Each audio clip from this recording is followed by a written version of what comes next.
plus de 60% de la population mondiale a regardé la dernière Coupe du Monde. Au total, 79 des 195 pays de la planète ont participé à cette compétition au cours de son histoire. Et l'histoire de la façon dont nous en sommes arrivés là implique des guerres, de la politique, de la corruption, des tragédies et un Français qui a passé 2 ans à supplier des pays de prendre le risque de croire en son idée folle. Voici l'histoire complète de la Coupe du Monde de la FIFA.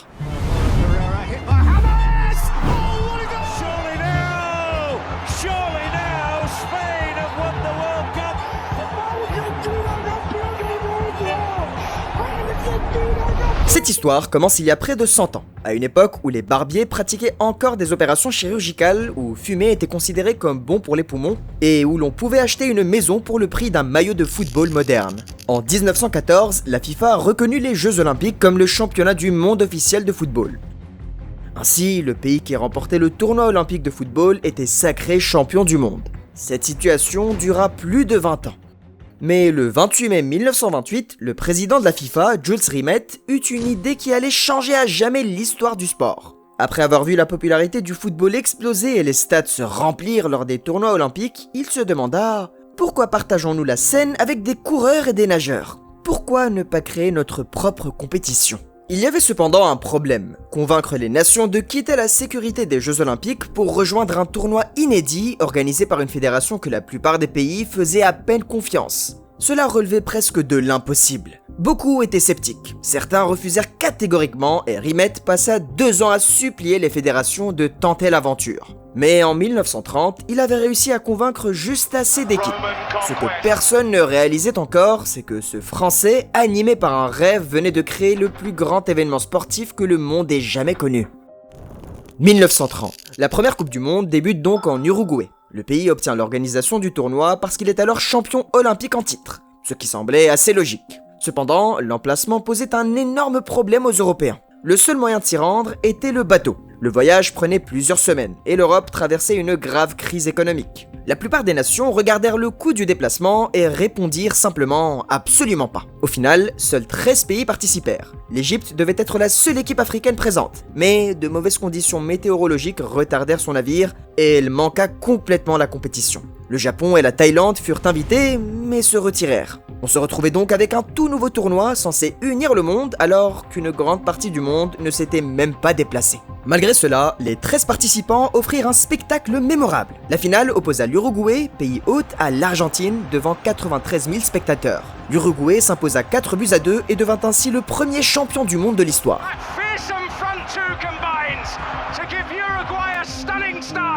Malgré le sceptisme général et les nombreux sièges vides, le tournoi avait réussi son pari. Et désormais, l'Europe voulait en faire partie. 4 ans plus tard, la Coupe du Monde se déplaça en Italie. L'idée était d'alterner entre l'Europe et l'Amérique du Sud afin de maintenir un certain équilibre. Cette fois, l'intérêt fut suffisamment important pour introduire une phase de qualification. Et 16 nations obtiennent leur place pour la phase finale. Mais l'Uruguay était toujours furieux de l'absence des Européens en 1930 et décida de boycotter la compétition. L'Égypte devint la première équipe africaine à disputer un match de Coupe du Monde, mais fut éliminée dès le premier tour par la Hongrie. L'Italie bat la Tchécoslovaquie 2-1 après prolongation et devint la première nation européenne championne du monde. Cependant, cette victoire fut assombrie par le contexte politique. Benito Mussolini avait transformé le tournoi en vitrine de propagande pour son régime fasciste. Ce qui devait être une célébration du football devint un outil politique, établissant un précédent dont la Coupe du Monde ne se débarrasserait jamais totalement. La France accueillit la Coupe du Monde 1938, rompant l'accord d'alternance et provoquant la colère de l'Amérique du Sud au point que l'Argentine et l'Uruguay boycottèrent la compétition. Seules 15 nations participèrent. L'Italie atteignit à nouveau la finale et battit confortablement la Hongrie 4-2, remportant ainsi un 2e titre consécutif.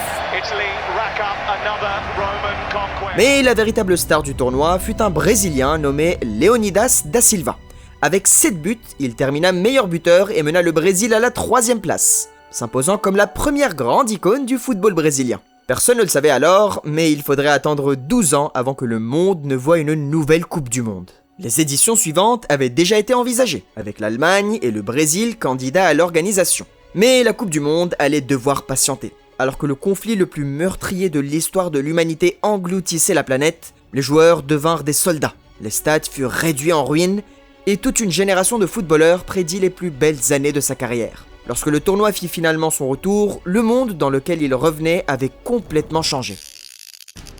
Le Brésil accueillit le tournoi du retour, et ce qui suivit donna naissance à l'un des moments les plus dévastateurs de l'histoire du foot.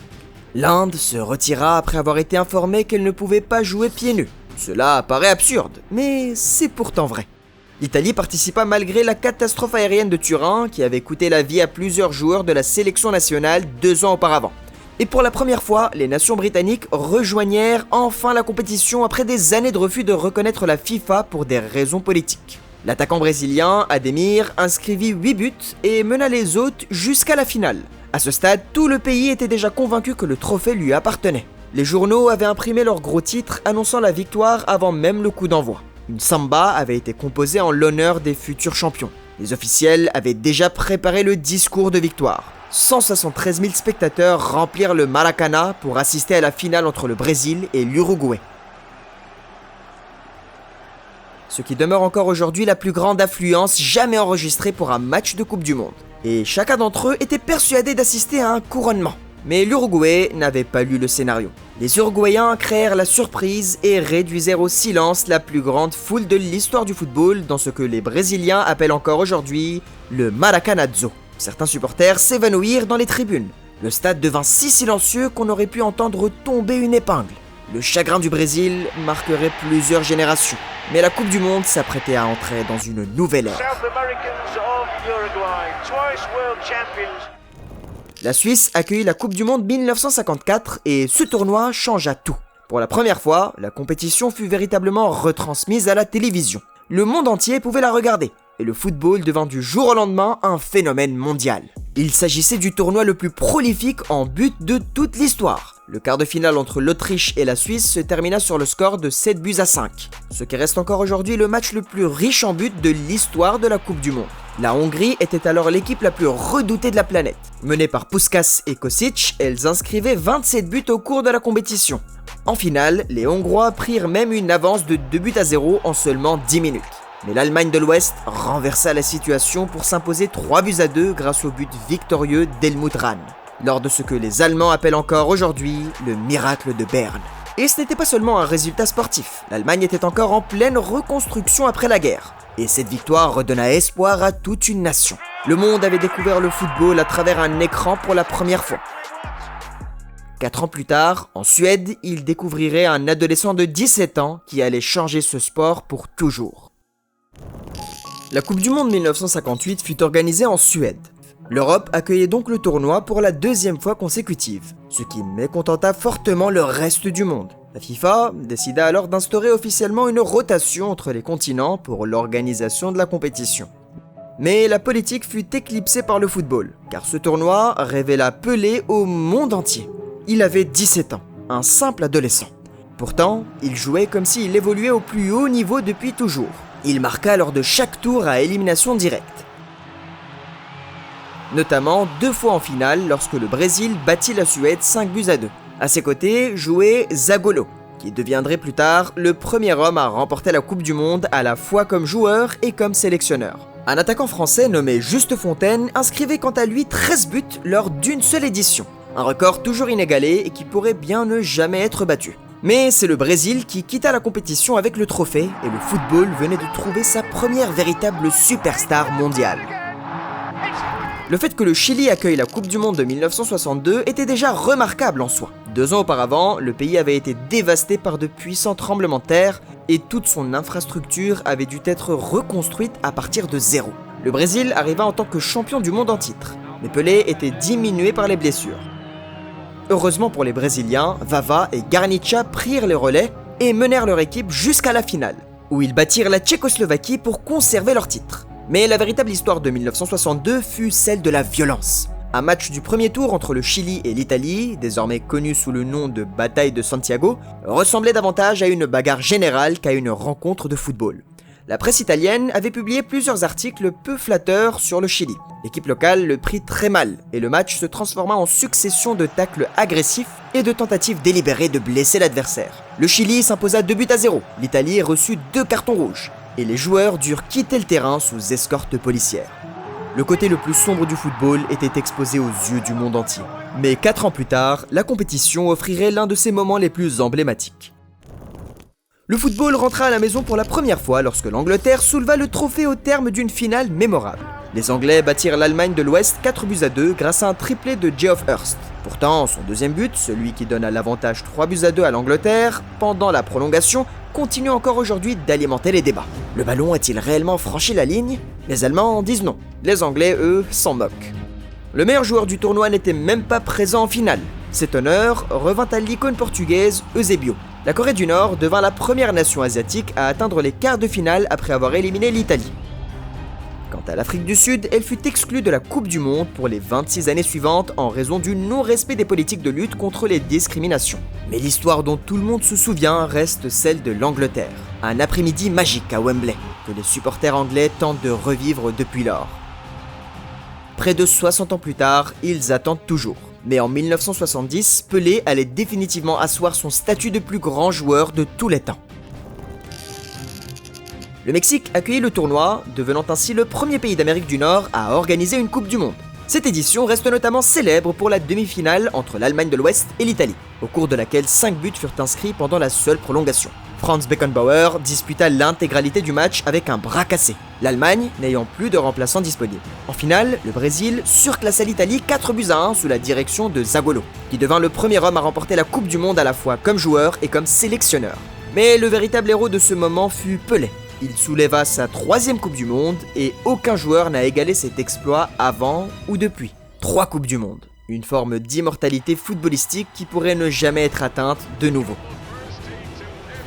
Pelé avait atteint le sommet absolu, mais l'Allemagne, humiliée lors de cette demi-finale, préparait déjà sa revanche. L'Allemagne accueillit la compétition, mais la véritable histoire de ce tournoi fut celle des Pays-Bas. Johan Cruyff et son équipe avaient révolutionné le football avec leur philosophie du football total.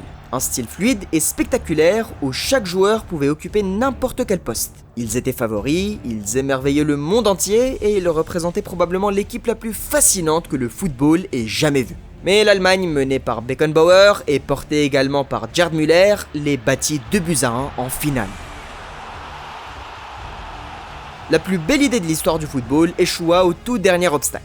Le football total resta inoubliable, mais cela ne suffit pas. Les Néerlandais avaient perdu la bataille, mais pas la guerre. 4 ans plus tard, ils auraient une nouvelle occasion de conquérir la gloire. À l'approche de la Coupe du Monde 1978, les qualifications étaient déjà devenues plus difficiles que jamais. 95 équipes se disputaient pour seulement 14 places. L'Argentine accueillit le tournoi et battit les Pays-Bas 3-1 en finale grâce à 2 buts inscrits en prolongation. Il s'agissait de la 2e défaite consécutive des Néerlandais en finale. Mario Kempes fut la grande star de la compétition avec 6 buts. La Tunisie entra dans l'histoire en devenant la première équipe africaine à remporter un match de Coupe du Monde. Mais la victoire de l'Argentine fut entourée de controverses. Le pays vivait alors sous une dictature militaire particulièrement brutale. Sa victoire, 6-0 contre le Pérou. Exactement le résultat dont elle avait besoin pour atteindre la finale, sembla étrangement opportune. La vérité n'a jamais été totalement établie, mais la controverse n'a jamais disparu. Et en 1982, la Coupe du Monde était devenue si populaire que la FIFA décida finalement d'agrandir la compétition. Coupe du Monde 1982. Le tournoi passa à 24 équipes permettant à davantage de nations que jamais de participer. Le format évolua également avec l'introduction d'un 2e tour sous forme de groupe avant les demi-finales. La Hongrie écrasa le Salvador 10-1, une victoire qui demeure encore aujourd'hui la plus large de l'histoire de la Coupe du Monde. Mais la véritable histoire fut celle de Paolo Rossi. Il revenait tout juste d'une suspension de 2 ans pour implication dans une affaire de match truqué, et personne n'attendait grand-chose de lui. Pourtant, il inscrivait un triplé contre le Brésil et propulsa l'Italie jusqu'en finale. L'Italie battit ensuite l'Allemagne 3-1 et remporta sa 3e Coupe du Monde. Paolo Rossi venait d'écrire l'une des plus grandes histoires de rédemption du football. Mais 4 ans plus tard, la Coupe du Monde appartiendrait à un autre génie, au cœur d'une controverse d'un tout autre genre. Coupe du Monde de 1986. Le Mexique accueillit à nouveau la compétition, et le format évolua pour adopter la phase à élimination directe à 16 équipes que nous connaissons aujourd'hui. José Batista entra dans l'histoire en étant expulsé après seulement 56 secondes de jeu lors du match entre l'Uruguay et l'Écosse. Quand on y réfléchit, c'est un exploit assez impressionnant. Mais cette Coupe du Monde appartenait à Maradona. Et quand je dis qu'elle lui appartenait, je veux dire que toute la compétition semblait tourner autour d'un seul homme. L'Argentine remporta le tournoi en battant l'Allemagne de l'Ouest 3-2 en finale. Mais la véritable histoire se déroula en quart de finale contre l'Angleterre. Pour comprendre ce match, il faut se rappeler qu'à peine 4 ans auparavant, l'Argentine et le Royaume-Uni étaient entrés en guerre pour les îles Malouines. Ainsi, lorsque ces deux nations se retrouvèrent sur un terrain de football, ce n'était pas seulement un match, c'était une affaire personnelle. Et au cours de cette rencontre, Maradona inscrivait 2 des buts les plus emblématiques de l'histoire de la Coupe du Monde. Le premier fut une main flagrante.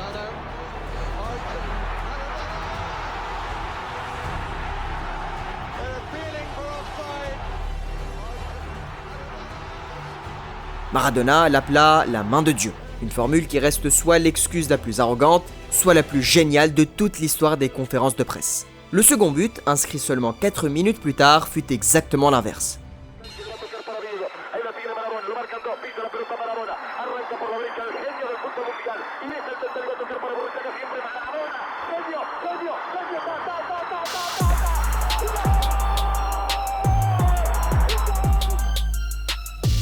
Il récupéra le ballon dans sa propre moitié de terrain, élimina 5 joueurs anglais en dribble avant de marquer, et la FIFA le désigna officiellement comme le but du siècle.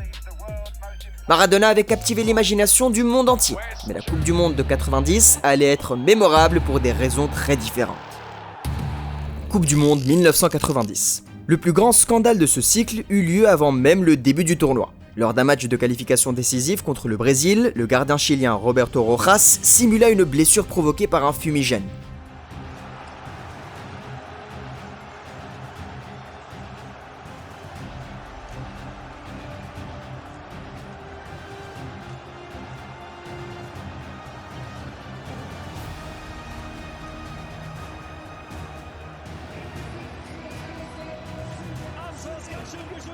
En réalité, il s'était lui-même entaillé avec une lame cachée dans son gant afin de faire croire qu'il avait été touché. Malheureusement pour lui, un photographe captura toute la scène. Rojas fut suspendu à vie et le Chili fut exclu de la Coupe du Monde suivante. Le tournoi lui-même fut le moins prolifique de l'histoire en termes de buts.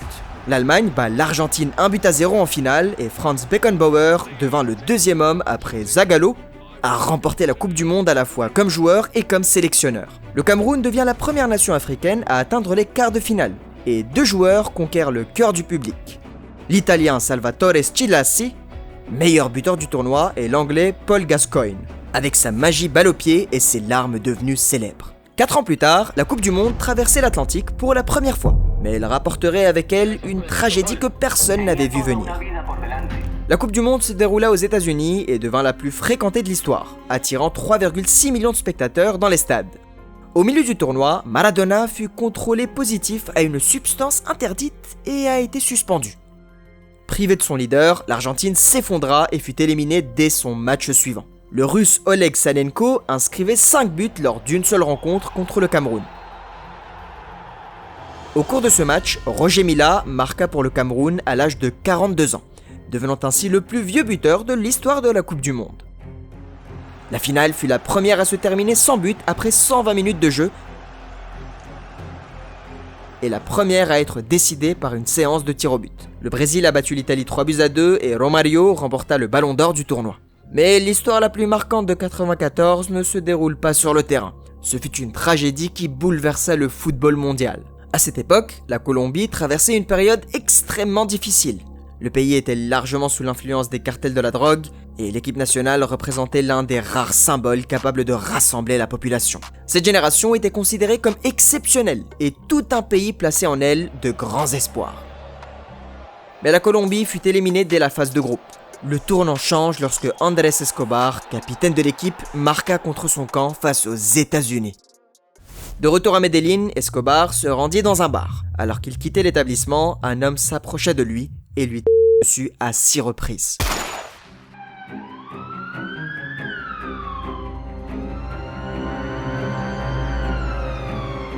Llena de vergüenza. La ciudad quedó obseso y se que gritaban gracias por el autogol. Tenía toda una vida por delante. Selon certaines allégations, ce meurtre aurait été commandité par des membres du cartel ayant perdu d'importantes sommes d'argent sur les résultats de la sélection colombienne. Cette hypothèse n'a jamais été définitivement confirmée. Andrés Escobar avait 27 ans. Son assassinat demeure l'un des épisodes les plus sombres de l'histoire de la Coupe du Monde et rappelle que dans certaines régions du monde, le football dépasse largement le simple cadre du sport. Malgré cette tragédie, le football continua d'avancer. Et 4 ans plus tard, 2 des plus grands joueurs de la planète allaient s'affronter dans une finale qui resterait célèbre pour de mauvaises raisons. Coupe du Monde 1998. Le tournoi passa à 32 équipes. Lothar Matthaus établit un record avec 25 apparitions en Coupe du Monde, réparties sur 5 éditions différentes. La finale opposait la France au Brésil. Sur le papier, c'était un duel entre Zinedine Zidane et Ronaldo Nazario. Probablement les 2 meilleurs joueurs du monde à cette époque. Mais quelques heures avant le coup d'envoi, un événement changea complètement la donne. Ronaldo fut victime de graves convulsions dans sa chambre d'hôtel. Il aurait probablement dû être écarté du match. Pourtant, de manière très controversée, il fut maintenu dans le 11 de départ. Dès les premières minutes, il apparut évident qu'il n'était pas dans son état normal. Sa prestation n'avait rien à voir avec celle qui avait émerveillé le monde pendant le reste du tournoi. Pendant ce temps, Zidane réalisa un match exceptionnel.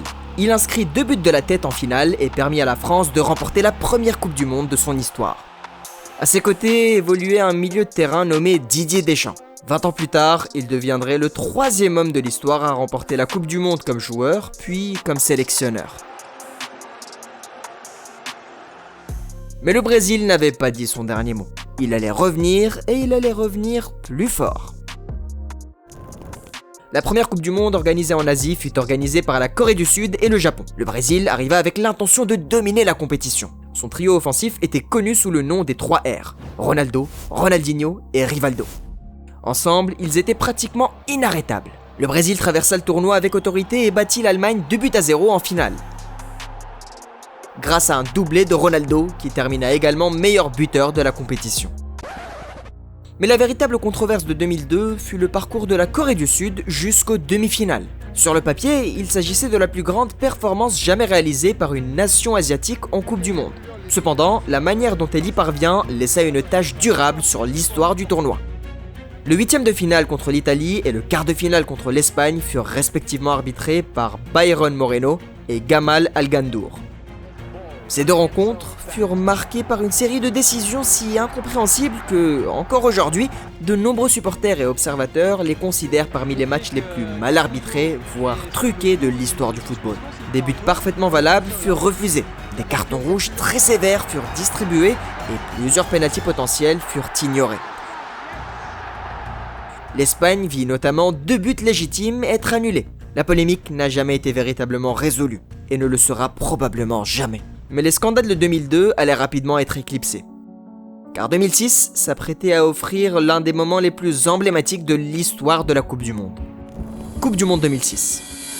L'Allemagne accueillit la compétition, et Ronaldo Nazario battit le record du nombre de buts inscrits en Coupe du Monde avec sa 15e réalisation.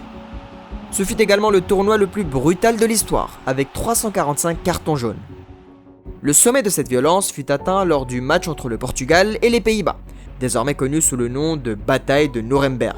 La rencontre produisait 16 cartons jaunes et 4 cartons rouges, un record pour un match de Coupe du Monde. Cette édition marqua également la première des 5 Coupes du Monde auxquelles participeraient à la fois Lionel Messi et Cristiano Ronaldo, même si aucun des deux ne domina réellement le tournoi. Toute l'attention se concentra sur la finale entre l'Italie et la France. Et quelle finale! Zinedine Zidane était dans un état de grâce. Dès la 7e minute, il transforma un penalty à la Panenka qui rebondit sous la barre transversale, démontrant au monde entier son incroyable sang-froid. La France jouait un football magnifique, mais Zidane contrôlait totalement le match. Puis, à 10 minutes de la fin de la prolongation, alors que le score était de 1 partout, un événement que personne n'oubliera jamais se produisit.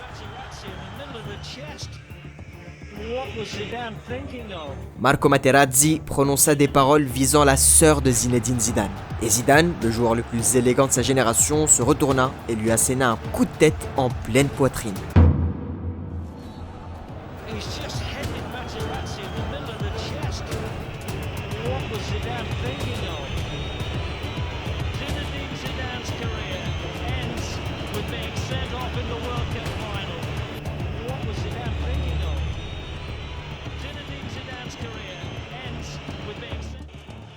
La rencontre se termina au tir au but. L'Italie remporta sa 4e Coupe du Monde grâce notamment aux exploits de Gianluigi Buffon.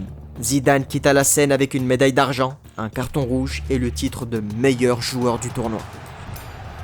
Une légende venait de disputer son dernier match, mais une nouvelle ère allait commencer sous le ciel africain. Pour la première fois, la Coupe du Monde se déroula sur le sol africain. L'Espagne était alors au sommet de son âge d'or. Elle a battu les Pays-Bas 1-0 en finale grâce au but d'Andrés Iniesta à la 111e minute, remportant ainsi la première et unique Coupe du Monde de son histoire. Pour les Néerlandais, il s'agissait d'une 3e défaite en finale, toujours sans aucun titre. La Corée du Nord encaissa 16 buts en seulement 3 matchs, un record historique. Mais le souvenir le plus marquant de 2010 reste le Jabulani, le ballon officiel du tournoi. Imprévisible, instable et détesté par la plupart des joueurs. Il transformait pourtant chaque tir et chaque coup franc en véritable aventure pour les spectateurs. Probablement le ballon le plus emblématique de l'histoire moderne du football. L'Afrique du Sud avait offert une Coupe du Monde inoubliable, mais 4 ans plus tard, le pays hôte allait connaître un sort bien différent. Le Brésil accueillit la Coupe du Monde 2014. Cette compétition devait être celle de la rédemption, l'occasion de gagner enfin le trophée à domicile et d'effacer des décennies de souffrance. Le pays comptait sur Neymar, sur l'appui de son public et sur les espoirs de plus de 200 millions de supporters. La finale resta bloquée à 0-0 jusqu'en prolongation, avant que Mario Götze n'inscrive le but victorieux pour l'Allemagne, privant Lionel Messi du titre mondial. Le Colombien James Rodriguez révéla tout son talent et termina meilleur buteur du tournoi. Miroslav Klose dépassa Ronaldo Nazario au classement des meilleurs buteurs de l'histoire de la Coupe du Monde grâce à sa 16e réalisation. Cette édition vit également l'introduction de la technologie sur la ligne de but, éliminant enfin certaines erreurs d'arbitrage qui avaient marqué les tournois précédents.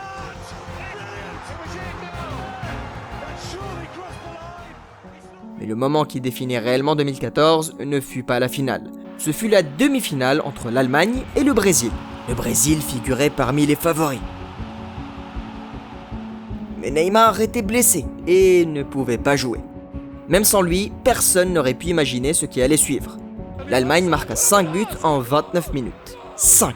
Les supporters brésiliens pleuraient déjà dans les tribunes avant même la mi-temps.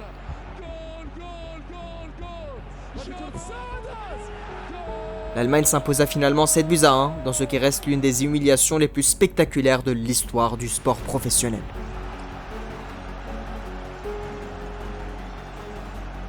Les images des supporters brésiliens en larmes deviennent l'un des symboles sportifs de la décennie. Les blessures du Brésil étaient profondes, mais le football continua d'avancer. Et 4 ans plus tard, un nouveau héros allait émerger. La Russie accueille la Coupe du Monde 2018. L'Angleterre réalisa son meilleur parcours depuis longtemps en atteignant les demi-finales. Les supporters anglais étaient persuadés que le football rentrait enfin à la maison.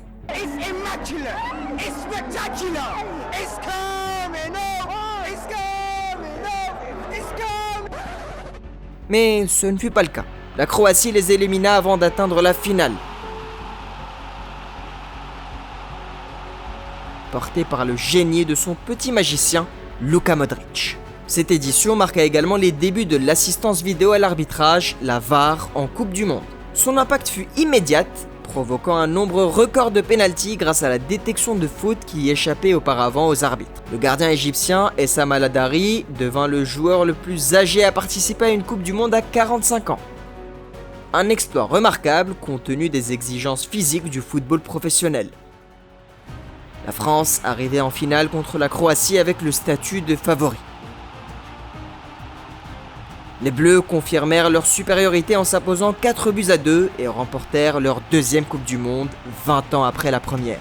À leur tête se trouvait Didier Deschamps, capitaine de l'équipe championne en 98, devenu l'un des 3 seuls hommes à gagner le tournoi à la fois comme joueur et comme sélectionneur.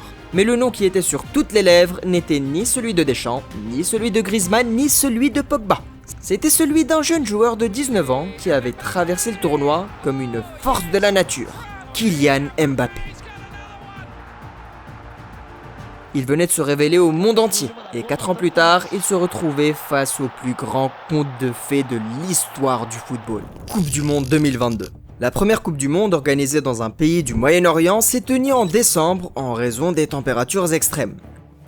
Le Qatar a construit tous les stades à partir de zéro, et malgré les vives controverses entourant les conditions et l'éthique de leur construction, le résultat était tout simplement spectaculaire. Puis vint la finale, sans doute le plus grand match de football jamais disputé. L'Argentine menait 2-0 et semblait filer tranquillement vers le titre à 10 minutes de la fin.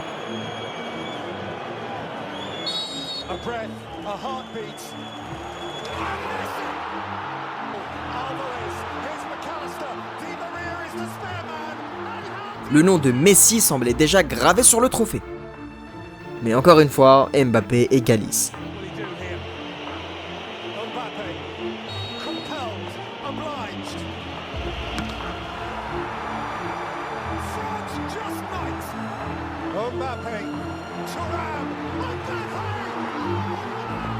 Le match est allé en prolongation. Messi a redonné l'avantage à l'Argentine pour porter le score de 3-2. Mais Mbappé a complété son triplé pour revenir à 3-3.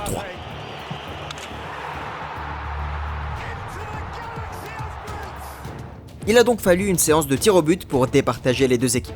Emiliano Martinez a été le héros de cette séance, permettant à l'Argentine de s'imposer. Et Lionel Messi a enfin soulevé le seul trophée qui lui avait échappé durant toute sa carrière.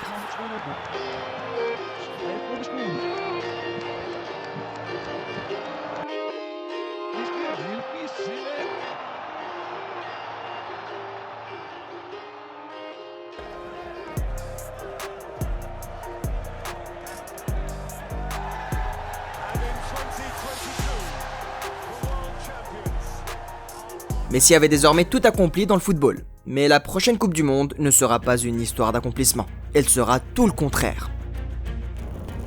La Coupe du Monde 2026 sera organisée par le Mexique, le Canada et les États-Unis. Le tournoi passera de 32 à 48 équipes, réparties en 12 groupes de 4, plus d'équipes, plus de matchs, plus de suspense. La compétition débutera le 11 juin à l'Estadio Azteca et se terminera le 19 juillet au MetLife Stadium dans le New Jersey. Mais le football n'a même pas encore commencé que ce tournoi est déjà l'un des plus mouvementés de l'histoire. Même avec 48 places disponibles, l'Italie n'est pas parvenue à se qualifier, s'inclinant au tir au but face à la Bosnie lors des barrages après l'expulsion de Bastoni. Pendant ce temps, 4 nations se sont qualifiées pour la première fois de leur histoire. Le Cap-Vert, un archipel de moins de 600 000 habitants, Curaçao, avec seulement 150 000 habitants, devenant ainsi le plus petit pays jamais qualifié. La Jordanie, qui a enfin franchi le dernier obstacle après des années de désillusion. Et l'Ouzbékistan, dirigé par l'ancien champion du monde italien Fabio Cannavaro. En dehors du terrain, la FIFA a introduit une tarification dynamique, provoquant la colère de nombreux supporters. Des billets initialement annoncés à 21$ dépassent désormais les 700$ pour certains matchs de groupe et les 8000$ pour la finale. Le président de la FIFA, Gianni Infantino, a tenté de minimiser la polémique en comparant les prix des billets à celui des hot dogs, ce qui n'a évidemment pas apaisé les critiques. S'ajoute également une forte dimension politique. Les restrictions d'entrée imposées par les États-Unis signifient que de nombreux supporters venant d'Haïti, d'Iran, du Sénégal et de Côte d'Ivoire ne pourront pas assister aux rencontres disputées sur le sol américain. Cependant, l'histoire la plus marquante concerne l'Iran. À la suite de la guerre entre les États-Unis, Israël et l'Iran, la fédération iranienne a demandé à la FIFA de déplacer ses matchs au Mexique ou au Canada. La FIFA a refusé. Iran will be participating at the FIFA World Cup 2026 and of course Iran will play in the United States of America. L'Iran disputera donc ses 3 matchs de groupe aux États-Unis contre la Nouvelle-Zélande et la Belgique à Los Angeles, puis contre l'Égypte à Seattle. Le poids qui reposera sur les épaules de ces joueurs, représentant leur pays au cœur même d'une nation avec laquelle il est pratiquement en conflit, est quelque chose que la Coupe du Monde n'a encore jamais connu. Sur le plan sportif, Miroslav Klose demeure le meilleur buteur de l'histoire de la Coupe du Monde avec 16 réalisations. Lionel Messi n'est plus qu'à 3 buts derrière lui, et le nouveau format lui ouvrira davantage de matchs que jamais pour tenter de battre ce record. Cristiano Ronaldo, désormais âgé de 41 ans, a confirmé que ce serait sa dernière Coupe du Monde et sa dernière occasion de remporter le seul trophée majeur qui lui manque encore. S'il entre sur le terrain, il deviendra le premier joueur de l'histoire à participer à 6 Coupes du Monde différentes. L'Argentine arrive en tant que championne en titre, avec Messi à la recherche d'un ultime conte de fées. L'Espagne se présente comme la nation numéro 1 mondiale, la France peut compter sur un Kylian Mbappé au sommet de son art, tandis que le Brésil s'apprête à entrer dans l'ère Vinicius Junior. Quant aux supporters anglais, ils vous diront que le football rentre enfin à la maison, même s'ils répètent cela depuis près de 60 ans. De 13 équipes embarquant sur un navire à destination de l'Uruguay en 1930 à 48 nations réparties sur 3 pays en 2026, la Coupe du Monde est devenue quelque chose que Jules Rimet n'aurait jamais pu imaginer. Elle nous a offert Pelé, Maradona, Zidane, Mbappé, Ronaldo et Messi. Elle a survécu à 2 guerres mondiales, à des boycotts, à des tragédies et à d'innombrables scandales. Et tous les 4 ans, elle continue de faire arrêter la planète entière pour regarder le même match au même moment. Mais si la Coupe du Monde a produit des légendes, certains arbitres ont également pris des décisions si absurdes qu'elles vous feront vous demander si elles regardent réellement le football. Je parle d'un joueur recevant 2 cartons jaunes en 10 secondes simplement pour avoir parlé, ou encore de Ronaldo donnant un coup de pied dans la poitrine d'un adversaire en direct à la télévision, et en s'en sortant avec un simple carton jaune. Cliquez sur la prochaine vidéo pour découvrir les 25 erreurs d'arbitrage les plus choquantes de l'histoire du football.